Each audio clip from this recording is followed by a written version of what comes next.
Praise the Lord. Hallelujah. സ്തോത്രം സ്തോത്രം സ്തോത്രം സ്തോത്രം സ്തോത്രം. കർത്താവിൻ്റെ അതിപരിശുദ്ധമായ തിരുനാമം ഈ അനുഗ്രഹിക്കപ്പെട്ട പ്രഭാതത്തിൽ വാഴ്ത്തപ്പെടുമാറാകട്ടെ. പ്രിയപ്പെട്ട ദൈവമക്കളെ, നമുക്ക് ഒരുമിച്ച് 2025 ജൂലൈ മാസം 26 ശനിയാഴ്ച പ്രഭാതത്തിൽ ആമേൻ നമുക്ക് കർത്താവിനെ സ്തുതിക്കുവാൻ, കർത്താവിനെ ആരാധിക്കുവാൻ നമ്മുടെ സ്വർഗീയ പിതാവ് നമുക്ക് ഒരുക്കി തന്നിരിക്കുന്ന നല്ല സമയത്തിനായിട്ട് നമുക്ക് നന്ദിയോടെ സ്തോത്രം ചെയ്യാം. സ്തോത്രം സ്തോത്രം സ്തോത്രം സ്തോത്രം സ്തോത്രം. കഴിഞ്ഞ പകൽക്കാലം മുഴുവൻ കർത്താവ് നമ്മളെ കാത്തുപരിപാലിച്ചില്ല. ആ കരങ്ങളൊന്ന് ഉയർത്തിപ്പിടിച്ചിട്ട് ആ നല്ല കർത്താവിനൊന്ന് സ്തോത്രം പറഞ്ഞു. സ്തോത്രം അപ്പ, സ്തോത്രം സ്തോത്രം സ്തോത്രം സ്തോത്രം. രാത്രികാലം നല്ല ഉറക്കം തന്നെ നമ്മളെ അനുഗ്രഹിച്ചില്ലേ.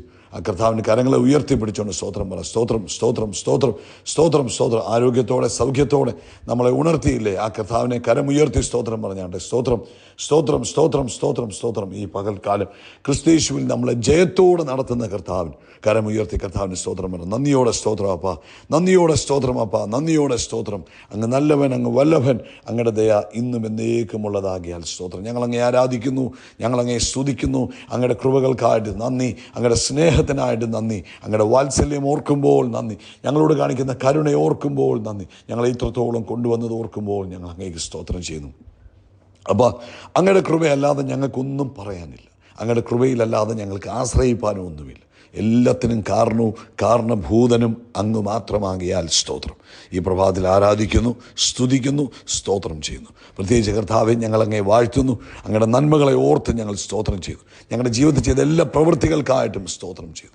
ഞങ്ങൾക്ക് തന്ന ആരോഗ്യത്തിനും ആയുസ്സിനും സൗഖ്യത്തിനുമായിട്ട് സ്തോത്രം. പോയ ഒരാഴ്ചക്കാലം ഞങ്ങളെ അത്ഭുതകരമായി നടത്തിയതിന് ഞങ്ങൾ സ്തോത്രം പറഞ്ഞു. ഞങ്ങളായിരിക്കുന്ന രാജ്യത്തെ അങ്ങ് സൂക്ഷിച്ചതിന് സ്തോത്രം. ഞങ്ങളുടെ ജോലിയിൽ അങ്ങയുടെ കൃപയുണ്ടായിരുന്നതിന് സ്തോത്രം. കുടുംബജീവിതത്തിൽ അങ്ങയുടെ സാന്നിധ്യം ഉണ്ടായിരുന്നതിന് സ്തോത്രം. കുഞ്ഞുങ്ങളെ കഴിഞ്ഞ ഒരാഴ്ചക്കാലം അങ്ങ് പരിപാലിച്ചതിന് സ്തോത്രം. കർത്താവെ, ഈ പോയ ആഴ്ചയിൽ അങ്ങ് ചെയ്ത എല്ലാ നന്മകൾക്കും ഞങ്ങൾ നന്ദി പറയും. കഴിഞ്ഞ ആഴ്ചത്തെ മീറ്റിങ്ങുകളെയൊക്കെ അനുഗ്രഹമാക്കിയതിന് സ്തോത്രം. ആ 2 ഓൺലൈൻ മീറ്റിങ്ങുകളെയും അസാധാരണമാക്കി തീർത്തതിന് സ്തോത്രം. കർത്താവെ, ഇന്നലത്തെ സഭായോഗങ്ങളെ അനുഗ്രഹമാക്കി തീർത്തതിന് സ്തോത്രം. അപ്പോൾ നന്ദിയല്ലാതെ ഒന്നും പറയാനില്ല.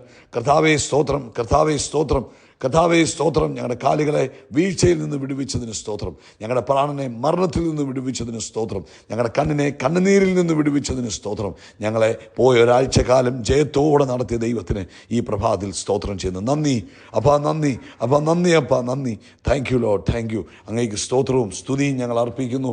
അങ്ങയുടെ സ്നേഹത്തിനായിട്ട് നന്ദി പറയുന്നു. 50-ാം സങ്കീർത്തനത്തിൽ ഇങ്ങനെയാണ് പറയുന്നത്, അതിൻ്റെ 14 വാക്യം, ദൈവത്തിന് സ്തോത്രയാഗം അർപ്പിക്കുക, അത്യുന്നതന് നേർച്ചകളെ കഴിക്കുക.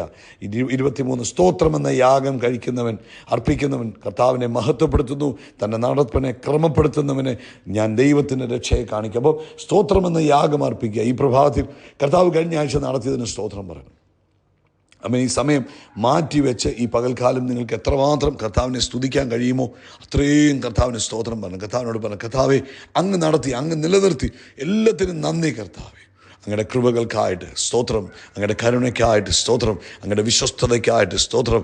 എല്ലാ നന്മകൾക്കും കർത്താവിന് നന്ദി പറയണം. താങ്ക് യു കർത്താവെ, ഞങ്ങൾ അങ്ങേ സ്തുതിക്കും. നമുക്കൊരുമിച്ച് പ്രാർത്ഥിക്കാം. സ്വർഗീയ പിതാവേ, യേശു ക്രിസ്തുവിൻ്റെ നാമത്തിൽ ഈ പ്രഭാതത്തിൽ ഞങ്ങൾ അങ്ങേ സ്തുതിക്കുന്നു. ഈ ശനിയാഴ്ച പ്രഭാതത്തിൽ ഈ ശബ്ദം കേൾക്കുന്ന എല്ലാ മക്കൾക്ക് വേണ്ടിയും ഞങ്ങൾ യേശുവിൻ്റെ നാമത്തിൽ അപ്പയോട് പ്രാർത്ഥിക്കുന്നു. കർത്താവെ, അങ്ങയുടെ ചിറങ്ങിൻ്റെ മറവിൽ എല്ലാവരെയും മറയ്ക്കണം. അങ്ങയുടെ രക്തത്താൽ എല്ലാവരെയും മുദ്ര വെച്ച് പ്രാർത്ഥിക്കുന്നു. ഈ ശബ്ദം കേൾക്കുന്ന ഒരാൾക്കും ഒരു ദുഃഖമോ ഒരു നിരാശയോ ഒരു നെടുവീർപ്പോ ഉണ്ടാകാൻ ഇടവരാതെ, രോഗങ്ങളോ കഷ്ടങ്ങളോ പ്രയാസങ്ങളോ നേരിടാതെ ഇന്നത്തെ പകൽക്കാലം അങ്ങയുടെ ചിറകിൻ്റെ മറവിൽ അവരെയും അവർക്കുള്ളതിനെയും കർത്താവ് മറയ്ക്കുന്നതിനായിട്ട് സ്തോത്രം. രോഗത്താൽ ഭാരപ്പെട്ടിരിക്കുന്നവർ ഇപ്പോൾ യേശു ക്രിസ്തുവിൻ്റെ നാമത്തിൽ സൗഖ്യമാകട്ടെ. രോഗശക്തികൾ യേശുവിൻ്റെ നാമത്തിൽ വിട്ടുപോകാൻ കൽപ്പിക്കുന്നു. അതുപോലെ കർത്താവേ, സാമ്പത്തിക ബുദ്ധിമുട്ടുകൾ യേശുവിൻ്റെ നാമത്തിൽ മാറിപ്പോകട്ടെ. നാളുകളായി ജോലിയില്ലാതെ സാമ്പത്തികമായ പ്രതിസന്ധിയിലൂടെ കടന്നു പോകുന്നവർ ഇന്ന് പ്രഭാതത്തിൽ അത്ഭുതം കാണട്ടെ. യേശുവിൻ നാമത്തിൽ വിടുതൽ അനുഭവിക്കട്ടെ. ദൈവപ്രവൃത്തി അനുഭവിപ്പാനിട വരട്ടെ എന്ന് പ്രാർത്ഥിക്കുന്നു. ഞങ്ങൾ ഒരുമിച്ച് കർത്താവിന് നന്ദി പറയുന്നു. കർത്താവെ, ലോകത്തെമ്പാടും കർത്താവിൻ്റെ വേലയിലായിരിക്കുന്ന ദൈവമക്കളെ അനുഗ്രഹിച്ച് പ്രാർത്ഥിക്കുന്നു. പ്രത്യേകിച്ച് കർത്താവെ, തിങ്കൾ ചൊവ്വ ബുധൻ 3 ദിവസത്തെ ഉപവാസ പ്രാർത്ഥനയ്ക്കായിട്ട് സ്തോത്രം. സൗണ്ട് ഓഫ് റിവൈവൽ കർത്താവെ, ഞങ്ങൾ യേശുവിൻ്റെ നാമത്തിൽ പ്രാർത്ഥിക്കുന്നു. ഈ 3 ദിവസത്തെ പ്രാർത്ഥനയും ഉപവാസവും ഞങ്ങളുടെ ജീവിതത്തിൽ അനുഗ്രഹമാകണം. ഞങ്ങളുടെ ദേശങ്ങൾക്ക് അനുഗ്രഹമാകണം. വലിയ റിവൈവലിന് കാരണമായി തീരണം. ജനത്തിൻ്റെ ഉള്ളമുണരുവാൻ ഇടവരുത്തുന്നതിനായി സ്തോത്രം. ഞങ്ങൾ 3 ദിവസത്തെ അങ്ങയുടെ കരങ്ങളിൽ തന്ന് സ്തോത്രം പറയുന്നു. അങ്ങ് കാര്യങ്ങളെ ചെയ്യുന്നതിനായിട്ട് സ്തോത്രം. പ്രാർത്ഥന കേട്ട ദൈവത്തിന് സ്തോത്രം. സകല മഹത്വവും പുകഴ്ചയപ്പയ്ക്ക് യേശു ക്രിസ്തുവിൻ നാമത്തിൽ തന്നെ. ആമേൻ, ആമേൻ, ആമേൻ. കർത്താവ് നിങ്ങളെ ധാരാളമായിട്ട് അനുഗ്രഹിക്കട്ടെ. ഈ പ്രഭാതത്തിൽ ദൈവത്തിൻ്റെ കൃപ നിങ്ങളുടെ ജീവിതത്തിൽ നിറഞ്ഞു നിൽക്കട്ടെ. അത് നമ്മളിപ്പോൾ പ്രാർത്ഥിച്ചതുപോലെ നമുക്ക് 3 ദിവസത്തെ പ്രാർത്ഥനയും ഉപവാസവുമാണ്. തിങ്കൾ, ചൊവ്വ, ബുധൻ. നിങ്ങൾ ശക്തമായിട്ട് പ്രാർത്ഥിക്കുക. ആ 3 ദിവസവും നമ്മുടെ ജീവിതത്തിൽ വലിയ അനുഗ്രഹങ്ങളെ കർത്താവ് ചൊരിയുവാനായിട്ട്. യോഹന്നാന്റെ സുവിശേഷം 16-ാം അധ്യായം 33-ാമത്തെ വാക്യം. നമ്മുടെ കർത്താവായ യേശു ക്രിസ്തു താൻ ഈ ലോകത്തിൽ നിന്ന് മാറ്റപ്പെടുന്ന അല്ലെങ്കിൽ സ്വർഗത്തിലേക്ക് എടുക്കപ്പെടുന്നതിന് മുമ്പ് തൻ്റെ ശിഷ്യന്മാരോട് സംസാരിച്ച പ്രധാനപ്പെട്ട അധ്യായങ്ങളാണ്. അതിനകത്ത് പറഞ്ഞ ഒരു പ്രധാനപ്പെട്ട വാക്യമാണിത്. നിങ്ങൾക്ക് എന്നിൽ സമാധാനമുണ്ടാകേണ്ടതിന് ഇത് നിങ്ങളോട് സംസാരിച്ചിരിക്കുന്നു. ലോകത്തിൽ നിങ്ങൾക്ക് കഷ്ടമുണ്ട്, എങ്കിലും ധൈര്യപ്പെടുവീൻ, ഞാൻ ലോകത്തെ ജയിച്ചിരിക്കുന്നു. ഞാൻ ഒരിക്കലൂടെ അത് വായിച്ച് കേൾപ്പിക്കാം. John chapter 16:33. അവിടെ ഇങ്ങനെ പറയുന്നു, നിങ്ങൾക്ക് എന്നിൽ സമാധാനം ഉണ്ടാകേണ്ടതിന് ഇത് നിങ്ങളോട് സംസാരിച്ചിരിക്കുന്നു. ലോകത്തിൽ നിങ്ങൾക്ക് കഷ്ടമുണ്ട്, എങ്കിലും ധൈര്യപ്പെടുവീൻ, ഞാൻ ലോകത്തെ ജയിച്ചിരിക്കുന്നു എന്ന് പറഞ്ഞു. അവൻ ഈ വേദഭാഗത്ത് നമ്മൾ വായിക്കുമ്പോൾ നമുക്ക് മനസ്സിലാക്കാൻ കഴിയുന്നത് നമ്മുടെ ജീവിതം ചലഞ്ചസുകൾ ഇല്ല എന്നല്ല കർത്താവ് പറഞ്ഞത്. അല്ലെങ്കിൽ ഈ ലോക ജീവിതത്തിൽ നമ്മൾ യേശു ക്രിസ്തുവുമായിട്ട് നമുക്ക് ബന്ധമായതുകൊണ്ട് നമുക്ക് പ്രശ്നങ്ങളൊന്നുമില്ല, അല്ലെങ്കിൽ നമ്മുടെ മുമ്പിൽ ചലഞ്ചസുകളൊന്നുമില്ലെന്നല്ല കർത്താവ് പറഞ്ഞത്. പക്ഷേ കർത്താവ് പറഞ്ഞു, എന്നാക്കി ഉണ്ടെങ്കിലും അതിൽ ഞാൻ നിങ്ങൾക്ക് ജയം തരും. ജയകരമായ ജീവിതമാണ് കർത്താവ് വാഗ്ദത്തം ചെയ്തത്. അപ്പോൾ നമ്മുടെ സമാധാനം എവിടെയാണ്? നിങ്ങൾക്ക് എന്നിൽ സമാധാനം ഉണ്ടാകരുത്. അപ്പം നമുക്ക് യേശുവിലാണ് നമ്മുടെ സമാധാനം. ആമേൻ. ആ സമാധാനമെന്ന് പറഞ്ഞാൽ പ്രശ്നമില്ലാത്തതല്ല, പ്രശ്നത്തിന് നടുവിൽ യേശു ഉള്ളതാണ് സമാധാനമെന്ന് പറയുന്നത്. ആമേൻ. നമുക്ക് ഈ ലോകത്തിൽ എന്തുണ്ടെന്നാണ് പറഞ്ഞ്, ഈ ലോകത്തിൽ പലതരത്തിലുള്ള ചലഞ്ചസുകളുണ്ടാകാം, ആമേൻ, പീഡനങ്ങളുണ്ടാകാം, ബുദ്ധിമുട്ടുകളുണ്ടാകാം. പക്ഷേ ഇതൊന്നും നമ്മൾ കുലുങ്ങിപ്പോകേണ്ട ആവശ്യമില്ല. നമ്മൾ അതിലൊക്കെ സന്തോഷിപ്പീൻ. ആമേൻ. കർത്താവ് പറയുന്നു, ആമേൻ, നമ്മൾ ഈ ലോകത്തിൽ കഷ്ടം വരുമ്പോൾ അല്ലെങ്കിൽ ഇതിനകത്തൊക്കെ ബുദ്ധിമുട്ട് വരുമ്പോൾ നമ്മൾ എന്തുകൊണ്ടാണ് സന്തോഷിക്കാൻ പറഞ്ഞത്? അത് കഷ്ടം കണ്ടുകൊണ്ട് സന്തോഷിക്കാനാണ് അല്ല, നമ്മുടെ വിശ്വാസമാണ്. യേശു എൻ്റെ കൂടെ ഉണ്ട് എന്ന വിശ്വാസത്തിൽ. എന്നിട്ട് പറയുന്നു, ഞാൻ ഇതിനെ ജയിച്ചിരിക്കുന്നു, ഞാൻ ഓൾറെഡി ജയിച്ചിരിക്കുന്നു. അതുകൊണ്ട് നിങ്ങൾ ജയത്തിൽ നിന്നാണ് ജയത്തിലേക്ക് മുന്നേറാൻ പോകുന്നത്. അതുകൊണ്ട് നിങ്ങൾ നിരാശപ്പെടേണ്ട ആവശ്യമില്ല. അതുകൊണ്ട് ദൈവമക്കളെ, ഈ ഭൂമിയിലെ ജീവിതത്തിൽ നമ്മുടെ മുമ്പിൽ പ്രയാസങ്ങൾ വരാം, കഷ്ടപ്പാടുകൾ വരാം, പ്രതിസന്ധികൾ വരാം. പക്ഷേ റോമാലേഖനം 8-ാം അധ്യായത്തിൽ 37-ാം വാക്യത്തിൽ പറഞ്ഞു, ഇവയിലൊക്കെയും നമുക്ക് എന്ത് ലഭിച്ചിരിക്കുന്നു? പൂർണ്ണ ജയം ലഭിച്ചിരിക്കുന്നു. 1 യോഹന്നാൻ 5:4 പറയുന്നു, ദൈവത്തിൽ നിന്ന് ജനിച്ചവരൊക്കെയും ലോകത്തെ ജയിച്ചിരിക്കുന്നു. ആമേൻ.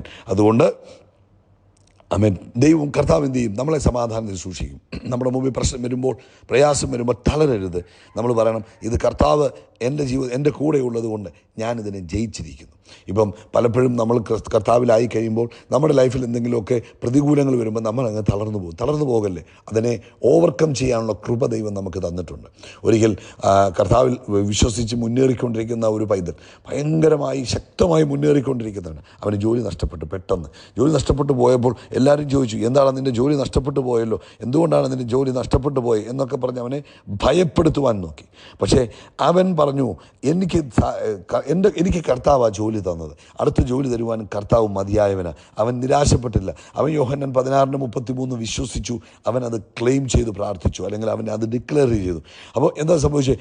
അടുത്ത 2 ആഴ്ചയ്ക്കുള്ളിൽ ഇതിലും നല്ല ഒരു അവന് വേണ്ടി ഡോർ ഓപ്പൺ ചെയ്ത് കർത്താവ് കൊടുത്തു.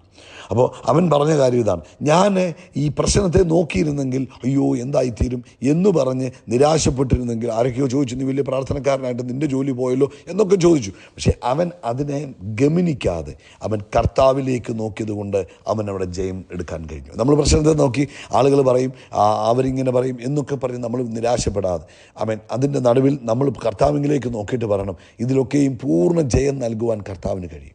ഒരു വഴി അടഞ്ഞാൽ അടുത്തൊരു വഴി തുറന്നു തരുവാൻ കർത്താവിന് കഴിയും. എന്നെ നടത്തുന്നവൻ കർത്താവാ. യഹോവ ജൈറ എൻ്റെ കൂടെയുണ്ട്, പ്രൊവൈഡറായി എൻ്റെ കൂടെയുണ്ട്. ആമേൻ. അതുകൊണ്ട് ദൈവമക്കളെ, നിരാശപ്പെടരുത്, തളരരുത്. ഈ ലോകത്തിൽ നിങ്ങൾക്ക് എന്തുണ്ട്? കഷ്ടമുണ്ട്. പക്ഷേ തളരരുത്, നിരാശപ്പെടരുത്. സന്തോഷിക്കാനാണ് പറഞ്ഞത്. അവൻ കർത്താവിൽ സന്തോഷിക്കുവാനാണ് പറഞ്ഞത്. അങ്ങനെ ജയകരമായി മുന്നേറുവാൻ ദൈവത്തിൻ്റെ പരിശുദ്ധാത്മാവ് ഇന്നത്തെ പകൽക്കാലം ഈ ശബ്ദം കേൾക്കുന്ന എല്ലാവരെയും സഹായിക്കട്ടെ. ജയകരമായ ജീവിതം നയിക്കാൻ കർത്താവ് സഹായിക്കട്ടെ. കാര്യങ്ങൾ ഉയർത്തി ഒന്നുകൂടെ സ്തോത്രം പറഞ്ഞ് ആമേൻ. ഒന്നുകൂടെ ഈ വാക്യം ഞാൻ വായിച്ച് കേൾപ്പിക്കാം. എന്താ പറഞ്ഞിരിക്കുന്നത്? ആമേൻ.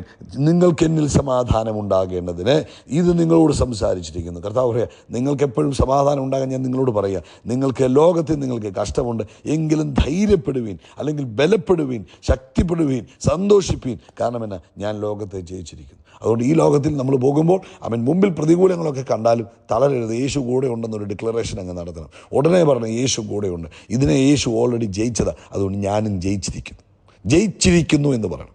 ജയിച്ചിരിക്കുന്നു എന്ന് പറയണം. ജയിക്കുമെന്നല്ല, ജയിച്ചിരിക്കുന്നു. അതുകൊണ്ട് ഇന്ന് നിങ്ങളുടെ മുമ്പിൽ നിൽക്കുന്ന എന്ത് ചലഞ്ചസ് ആണെങ്കിൽ അതിനെ നിങ്ങൾ ജയിച്ചിരിക്കുന്നു. യേശു ജയിച്ചതുകൊണ്ട്, യേശു നിങ്ങളിൽ ഉള്ളതുകൊണ്ട് നിങ്ങളും ജയിച്ചിരിക്കുന്നു. കർത്താവ് അനുഗ്രഹിക്കട്ടെ. യേശു ക്രിസ്തുവിൻ്റെ നാമത്തിൽ നമ്മൾ ആകാശത്തിലെ നക്ഷത്രങ്ങൾ പോലെ, കടൽക്കരയിലെ മണൽത്തരി പോലെ അത്യന്തം വർദ്ധിച്ചു പെരുകും. We are blessed, we are really blessed, we are permanently blessed and highly favoured. കർത്താവ് നിങ്ങളെ അനുഗ്രഹിക്കട്ടെ. God bless you, God bless you, God bless U.